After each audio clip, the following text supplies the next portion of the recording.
distorted view. Why is it that some among us manage to live meaningful and inspired lives, while others are trapped in the rat race? Pick an era in history, and you'll find a handful of people across industries and continents who challenge the status quo. But for most of us, responsibilities, self-doubt, and the daily grind can make us feel trapped. We get worn down and burnt out and start to lose faith in our vision for the future. We begin to think that maybe there is no real path beyond sheer luck to fulfillment and financial stability. I've always been fascinated with learning about how others buck the norm. Are there patterns to success and fulfillment that the masses are missing? Is genius really what you think it is? Is genius something we all can achieve? And if so, what leads to genius? How do we speed up progress in business or in life? Can serendipity be engineered? Can luck be manufactured? Can convention be defied? Can ordinary people find genius? Join me as I uncover the process, the insights, the story behind ordinary people's stroke of genius. This is the untold story of ordinary people with genius ideas. Our next guest is a Columbia University graduate and an NFL football player. As if he hasn't accomplished enough, he started his own documentary to shed light on social injustice. He signed with Vaynermedia, one of the best in-class creative marketing agencies of our time, and he's an active member of his community. Please welcome Josh Martin. So welcome to the show. Thank you so much for being here. I'm happy to be here. Yeah, so happy to have you. And I'm really, really excited to share your story. So I wanted to just jump right into it. So can you tell me a little bit about your upbringing and just your background? Yeah, so originally from Houston, moved to Denver in 5th grade. Oldest of 6, busy household. Ended up finishing grade school in Denver, left for school at Columbia in New York, and then found my way to the NFL. Wow, okay, so we need to slow that down. We need to figure out, I want to hear all about the details. So can you tell me a little bit about your journey starting football, how you got interested in it? Did your parents have any sort of influence in that interest, or did you kind of just stumble upon it yourself? Yeah, so being in Texas, football is a big deal in Texas, right? But I never had the opportunity to play football when I was in Texas. My parents' rule was if I was going to play sports, it had to be associated with the school for cost reasons and otherwise. So I didn't get a chance to start playing football until high school when I was in Colorado. And for me, it was really a way to make friends. In terms of, being a student athlete, what was that like when you actually did make it to Columbia? Can you tell me a little bit about the road to playing college football? Yeah, so academics were always big in my family. Both of my parents were teachers. So school was always first. I was always a student. I wasn't always an athlete. Even though we were fairly active in my family, whether it was going to the park, walking around, playing catch in the backyard, things like that. But in terms of the athlete portion, football didn't really become big until high school. And even within high school, it didn't become a big deal until senior year. And really towards the end of my football season, senior year, I didn't get a chance to really play until my senior year on varsity. Really? So it was a light bulb clicked. We talk about this genius moment. What was that point in my life for me? And I recognize this now, having reflected on it. For me, senior year of football, I thought it was going to be my last year. The coaches approached me and asked if I would change positions to offensive line and defensive line. Because the team needed offensive linemen and defensive linemen. I thought, hey, the team needs it. I get a chance to play finally. Let's make it happen. So I put everything I had into getting ready for that senior year, thinking if this is going to be my last year, I'm going to make it my best year. And it turned out to be my best year. Oh my God! So you actually didn't plan it? No, I didn't plan it. I guess I wanted to know that I gave my best. And in combination with kind of making that sacrifice for the greater good of the team. I played wide receiver and safety my first 3 years of football. And then when I made that change to defensive line and offensive line, I kind of came into myself as a football player. Really? And that opened some doors for me in the future taking that step to Columbia and then eventually the NFL. Wow, that's amazing. So all this time I thought, maybe you had a plan for it, you had a goal for it. Because I feel like most people that end up in the NFL or even in D1 soccer, they're kind of, they set that goal a lot earlier on, mm-hmm.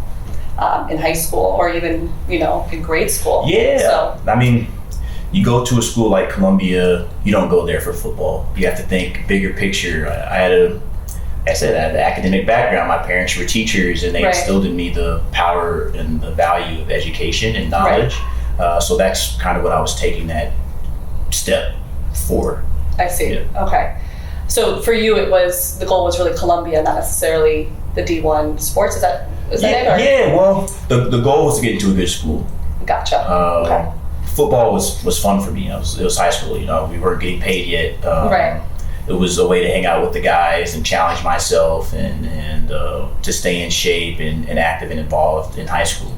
Right. So can you tell me what your major was? So I studied anthropology at Columbia. Okay. I was originally studying engineering, wow. which didn't necessarily work well with my student athlete schedule. Okay. So I ended up switching to anthropology. And it was a lot of fun. I learned a lot, and it's something that still impacts me to this day. And what was it like playing D1 sports at Columbia, playing football at Columbia, and actually being a student? How did you juggle the two? I didn't juggle it well. I struggled at Columbia. Okay. Just to be brutally honest, I had a very difficult time at Columbia. Okay. And football didn't necessarily help because we didn't win a lot of games. Okay. So I struggled my way, fumbled my way, learned a lot about myself outside of the classroom. Right. And I like to think that I'm better off for that struggle for sure. So how did you cope with that? Maybe there's people out there who maybe are going through the same thing. What kind of resources did you use? Yeah, I didn't use resources.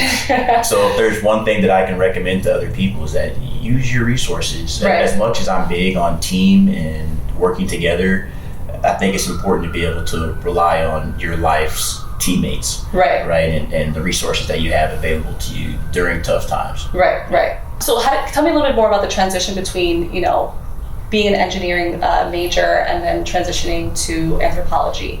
How did you make the decision? How did you feel about that? Well, my hand was forced, I'll say that. Okay. This was to continue my collegiate career at Columbia. Okay. And for me, I had to be practical. What could I get a degree in? Right.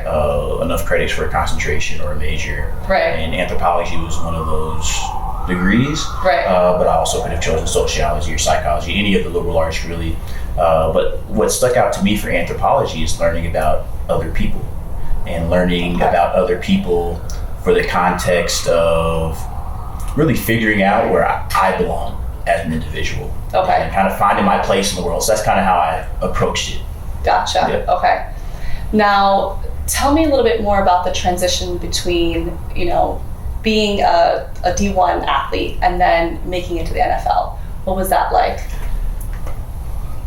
The transition itself was nerve-wracking, right? Coming from a smaller school like Columbia, not having won a lot of games, not going against A1 top-tier competition. Right.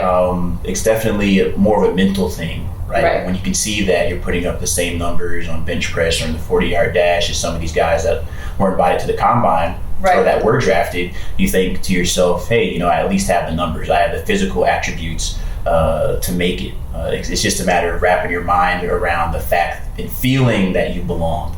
And that's a good point, yeah. For me, I had that experience. So I was undrafted to the Kansas City Chiefs in 2013. Okay. The Kansas City Chiefs also had the first overall pick that year in Eric Fisher. He was there. He's been their left tackle since. And I thought to myself, hey, if I can hang with this guy, then I should be all right. This was the guy I was going against my first practice as a Kansas City Chief in rookie minicamp.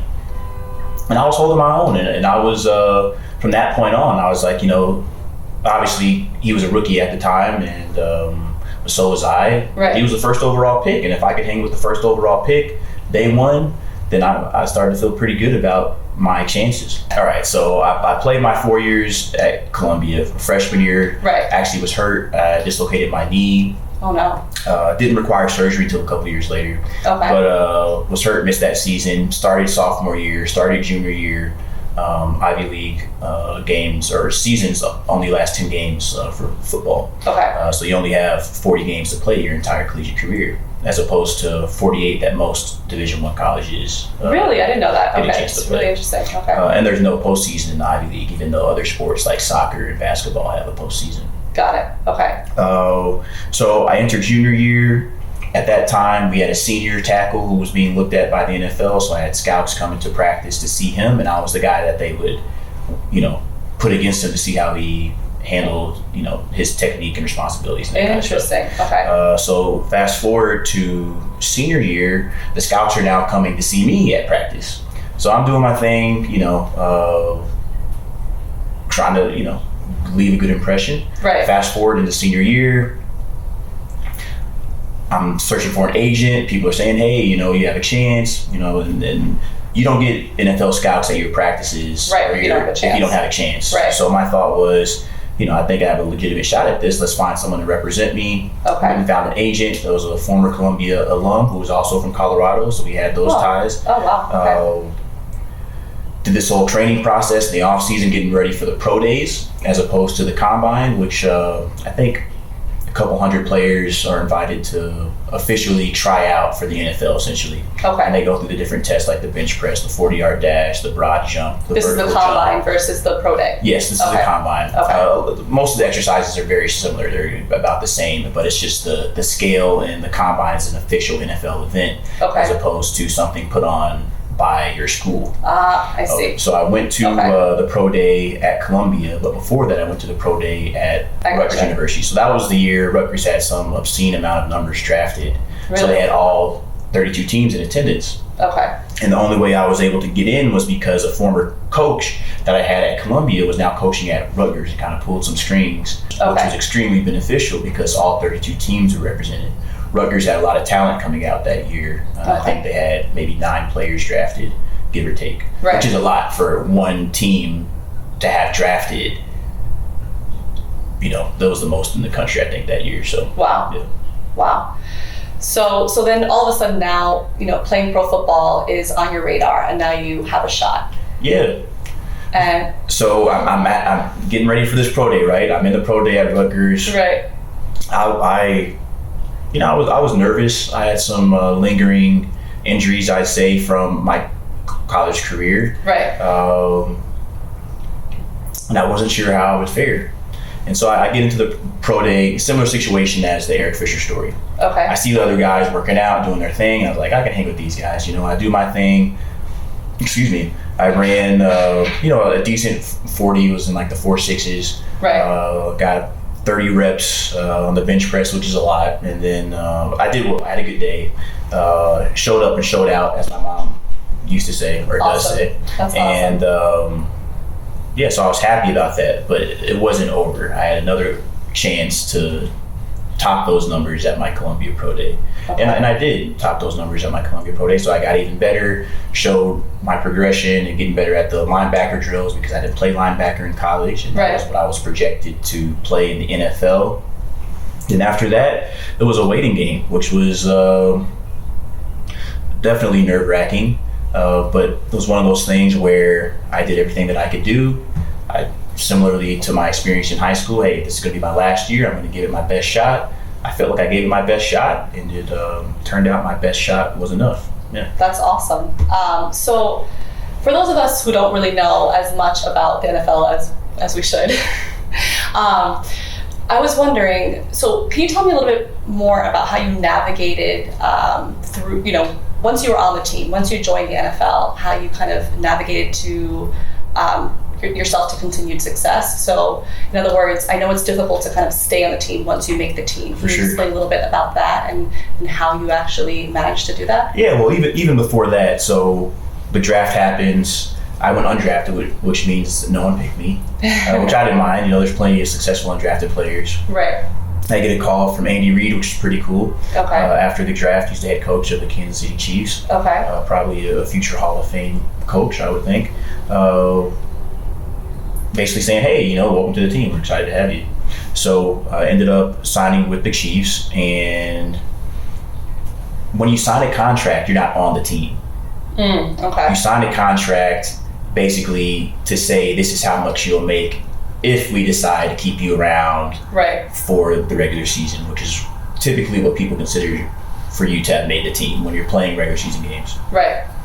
And so I ended up going through training camp, having a good camp, made the team as an undrafted free agent out of Columbia. Awesome. And so it was one of those situations which has been the storyline of my career. Like, who the hell is this guy? How did he make it? What's his story? And that's kind of been my MO since I've been in the league. But in terms of sustaining that success, it's just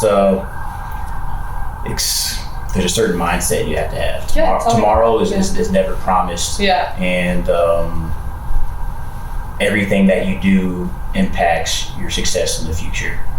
So taking that and then doubling it again, basically, where everything that I'm doing is informed by the success that I want to have in the league. Right. It can become a little much. So that's interesting. So how did you develop this mindset? How did you remain disciplined? Were there any mentors that you had throughout this process? Yeah, so for me it was, okay, I'm a rookie. What do I know about the NFL? Let me, look around the locker room, see who's been here a while, and kind of pick their brains and figure out what they do. Right. So I went to some of the guys in the locker room who had a little bit more experience than I had. Guys like Tom Bahali, guys like Dustin Colquitt, who I believe is still punting for the Chiefs, and basically said, hey, what do you do? How did you play for so long? Like, how are you still here? And they said, hey, go check out this chiropractor, go check out this massage therapist, take care of your body, make sure you're investing in yourself off the field in terms of your physical preparation. Right. And I took those tips to heart, and a lot of experimentation trying to figure out what works best for me and how I can manage the workload and physicality and demands of the NFL. Very smart, I think. I think it's always smart to go to somebody else that's kind of already been through the process and kind of get their best practices. Absolutely. Can you share some of the best practices? Really, it was just that, and invest in your body. Right. Your body is what gets the job done. So doing everything you can, from the massage therapy to acupuncture, dry needling, chiropractic care, ART, physical therapy, sensory deprivation tanks, the float tanks, which are really, really great to relieve stress on your joints and promote circulation, and good for your muscles. Magnesium and the Epsom salt's really good. So things like that. Gotcha. Yeah. So really self-care. Self-care. Gotcha. Manicures, pedicures, you gotta get the haircut, you look good, feel good, play good. Yeah, no, it's true. Absolutely. So you've played for Columbia, and now you're in the NFL. Mm-hmm. There are a ton of people from the Ivy League that have ended up in the NFL. So what is it like to kind of have that experience, that background? Do you feel like your experience is different? Yeah, well, it's a little different because I feel like most of the guys that come out of the Ivy League don't have to play in the NFL. That's not their only thing that they can do. Okay. That's not to say that other players in the NFL don't have other options. Right. But I think coming from the Ivy League, you know that you have other options. Okay. For the most part. And there's a Ivy League brotherhood, right, in the NFL. There's maybe 15 of us, 20 tops in the league. Really? And I think that's a pretty high estimate. So it's cool, and people recognize that in the locker room, which is cool, and I think it does go a long way in terms of allowing you to better sell yourself as a player to teams. Gotcha. Do you ever feel like an outsider because of that? Because you just said that there's only 15 to 20 people in the league. Or do you feel like, do you see it as a positive? I mean, most people say well, no, I don't feel like an outsider at all. Once you're on the team, you're on the team. You're one of the guys. Right. It's just one thing about me. Just like all the guys in the locker room, they have stories and things that impact their lives and things that they bring to the table as athletes. So I feel like many athletes, they don't think about life after sports. And I was just curious, how did you? I mean, I know that you came from the Ivy League, so it's a little bit different. But what's your philosophy, regarding life after sports? Yeah, I think even beyond the Ivy League, anyone that plays any sports, especially at a professional level, that it's going to end. your career is always going to end, no matter how good you are or how good you were. You can't play forever. And preparing for that inevitable future is, I think, in everyone's best interest. So that's kind of how I approached it. And then I was doubly sure to make that consideration, or to consider my future as an undrafted free agent, as someone who wasn't supposed to make it. Ah, I see. Okay. And do you feel like there are a lot of other people around you that, kind of have taken this like other path in terms of thinking about life after sports? Yeah, I think there could definitely be more players considering life after sports. Okay. But there are a lot that do. Okay. And I think it's fun to see, it's cool to see. I think that landscape of sports and professional sports is changing with the advent of new technologies like social media. Right. And just smarter players. You have more access to more people, and guys and girls are, ladies using that to their advantage. Yeah. No, that's great. So tell me about some of the projects that you're working on outside of football. Yeah, so I've been really interested in content creation. I started that maybe about a year ago. I signed with a new agency, Vayner Sports, represented by AJ Vaynerchuk, which is probably one of the better decisions I've made in my career. Awesome. So super excited about that. Got into creating content, blogging, getting comfortable being in front of the camera. And this past year, I really wanted to take that to the next level. So I doubled down on investing in myself and betting on myself, and decided to create a project I call Making America. Awesome. And what's Making America about? So Making America is inspired in part by the Colin Kaepernick controversy. Really? Okay. And me sort of, I obviously was in the league at that time, and it was very conflicting time in the locker room. Guys wanted to make a difference. They wanted to take a stand, or they wanted to do something. Right. But a lot of guys felt like they couldn't do anything, and I was one of those guys that felt like I just didn't know what I could do that wouldn't jeopardize my career and all the hard work that I had done up to that point. And so Making America was a way for me to do that in a way that made sense for me, that was authentic to me, and it was also a way for me to learn. When during that time I felt like I didn't know exactly what was going on or what informed it beyond my personal experience. Right. So Making America gave me an opportunity to have conversations with people that did know what was going on, and it could explain from their personal experience or from their professional expertise. Right. Yeah. So it was another way to kind of seek out experts and then kind of talk to them about their opinion and also spread awareness. For sure. So have those conversations and gain that information and be able to share that with the larger audience.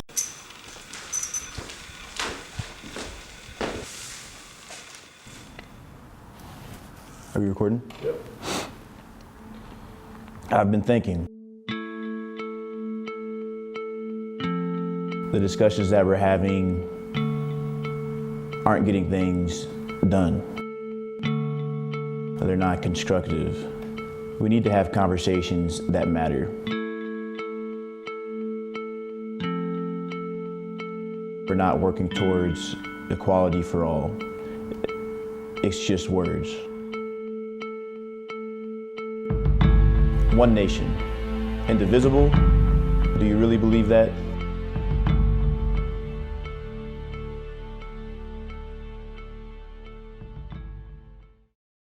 Yeah. Wow, that's really interesting. Actually, it's really inspiring. Do you know a lot of other people who've kind of done, or I guess how have other people that you've known kind of reacted to the Colin Kaepernick ordeal? Yeah, I know there are, some players kneeled, some players got involved in different organizations to help with criminal justice reform. Guys are out, there are plenty of guys doing great things before Colin Kaepernick took a knee. There will be plenty of guys doing things after Colin Kaepernick took his knee. Interesting, yeah. And then you mentioned that you are signed to Vayner Sports. Can you tell me a little bit about how that came about and how you got involved with them? Yeah, so I actually met Gary Vee for the first time at South by a couple of years ago at this time. I think it was maybe 2017 I met Gary Vee. Okay. He was talking about this new age sports agency Obviously, as a strong marketing background, I was interested in creating something for myself off the field that I, could walk away to, something that would ease my transition when I eventually retire. And we got to talking, sat down, met at his office over at Hudson Yards. The timing wasn't right. They were still building some things. I was a veteran player at this time, going into my 5th year. Revisited the conversation a year later, and they had some more pieces in place, and we decided to pull the trigger, and that's how I got signed up. For me, it was just about building something bigger than football for me personally. So, you have this philosophy that, of giving back, which I think is really amazing. Can you tell me a little bit more about where this value came from and how you're giving back in the community? Yeah, so I can consider my community as my team, right? I talked about my experience in changing positions for the team, and that's really informed this philosophy of the greater good being my good. So if I can give back to my community, it's the same thing as giving back to myself, and vice versa. I see. And are there any, mentors that you've had that have influenced this value? Do you feel like your parents at all have influenced you in this way? Yeah, just friends, associates, my family, my parents.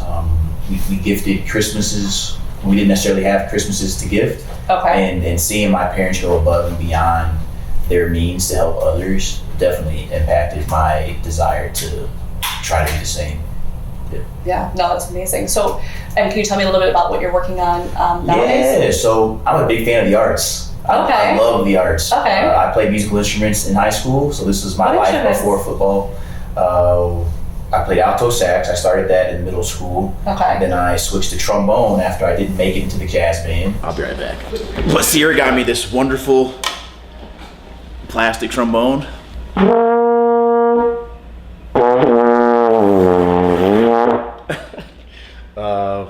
That's pretty much all I'm capable of doing at this moment.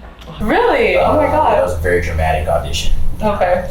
It was me and this young woman who would always go back and forth first and second chair in alto sax. And I knew that if I made a mistake, that I wasn't going to win first chair in jazz band.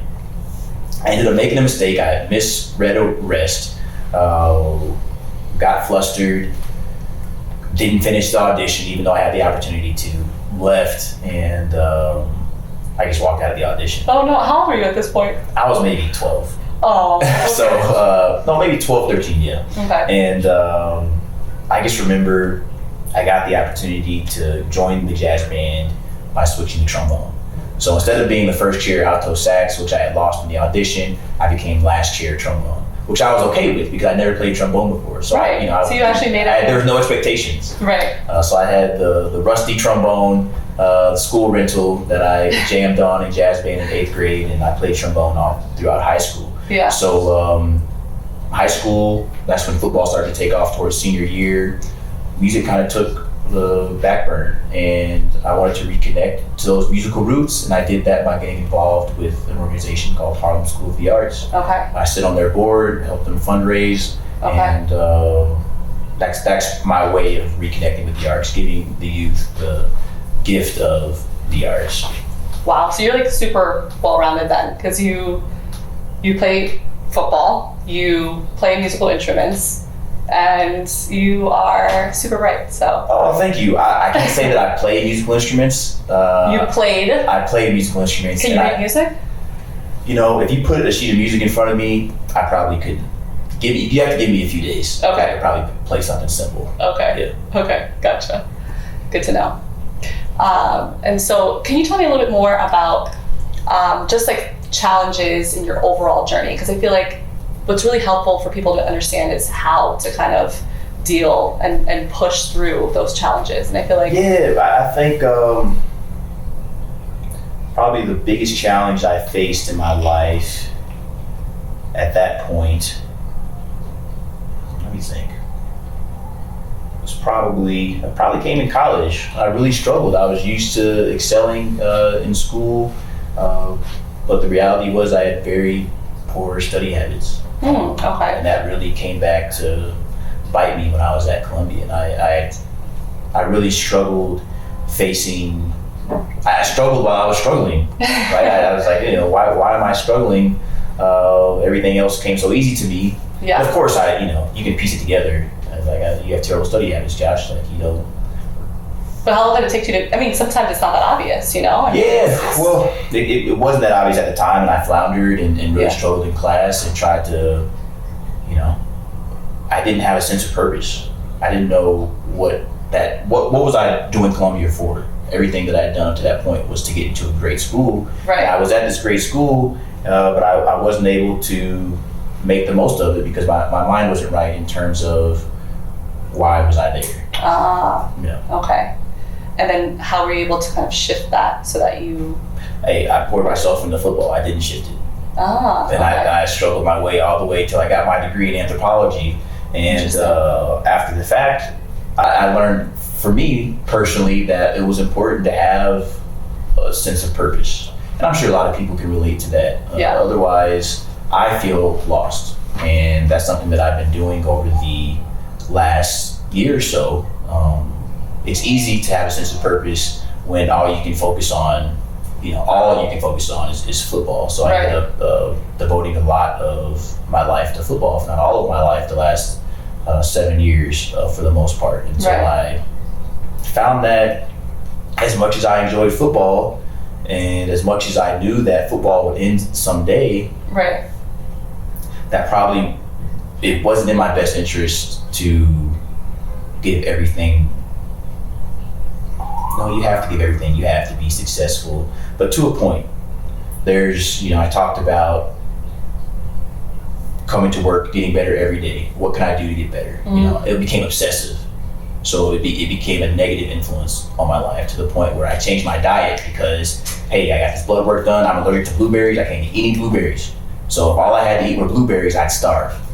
Right? So I took it too far, and so I had to reel it back in and kind of reconnect with what made me successful in the first place, and that was that well-roundedness, my ability to, hey, I can give all my time to this, but I also have to give time to other personal development, Absolutely. I can relate to that too. Coming from, the banking industry, I felt like I had to devote a lot of time, to that world and just to, be successful and stay afloat. And I feel like I did at some point realize that I wanted to live a more balanced lifestyle and that it wasn't just as important to me to be, to excel in my career as it was to, build relationships with, friends and be there for my family and, kind of also feed my passions and feed my interests and stay healthy and, continue to work out. I think it's important to note that you can have both. And that's what I realized. And, joining the board at Harlem School of the Arts and looking into content creation. It's possible to do everything you want, and it's just a matter of finding that configuration that works best for you. Finding a way to make it fit. And then you talked about, trying to find your purpose. I think that's something that a lot of, people are trying to do. But I think, for me personally, I feel like, people want to find their purpose, but they don't always understand or necessarily know how to find their purpose. So I'm just curious, kind of, if you can share with us some of the questions you started to ask yourself, kind of, how did you kind of get yourself on track? I always recommend this book. I think I might have mentioned it to you, The Start With Why by Simon Sinek. If not, I'm mentioning it now. So I started there. But really, for me, it was, I just reflected on my past and the things that I've enjoyed and began to ask myself, why did I enjoy those things? Why did I enjoy football? Why did I enjoy band? I said this, I think I was speaking at another event maybe a few weeks ago. And I told the crowd, I said, band was the first team that I played on, right? So being a part of something bigger, for the purpose of affecting a larger change, positive change, something that's very meaningful to me, and that's kind of my why and what informs my why. No, absolutely. I think it's so. I actually was writing a blog post, as a matter of fact, about the importance of following what excites you. I think that if you follow your interests and what excites you, then life will be exciting. It'll act as a true north for you. And then, of course, it's, I personally think that, part of my why is also to help and impact the world in a positive way. So if you can find something that overlaps, then I think you're kind of headed in the right direction. Yeah. So awesome. And my last question for you is, do you consider yourself a genius? I mean, you've accomplished so much. I know it's a little bit of a strange and awkward question, but I just wanted to ask because I feel like everybody has a different perspective on that. No, I do not consider myself a genius. Okay. And honestly, at this point in my life, I wouldn't even consider myself a genius of Josh Martin. Like, I'm still learning so many new things about myself, and it's a never-ending process. Right. And it's been fun to learn more about myself over these last few years. So yeah. I'm excited for the future. Maybe someday I'll hit genius status. Yeah, no, I mean, I actually love that answer, and I love to hear that because I feel like so many people watching will look at you and say, oh my God, you know, you're in the NFL, you know, you went to Columbia, you've accomplished all these great things, you know, now you're even, you know, making your own series. And they may look at you and say like, well, wow, this person's so successful, they must know so much more than I do, or there must be some sort of genius in there, no, you know? There's no genius. But I know what I know, and I use what I know to achieve what I want to achieve. Right. So yeah, so you're working hard, basically. Use what you have to get what you want. Yeah. That's how I like to say it. Yeah. Well, awesome. Thank you so much. Thank you, Christina. Loved hearing your story, and I hope that, you know, it inspires the people watching. They've learned a lot from your journey. So thank you so much. Thanks.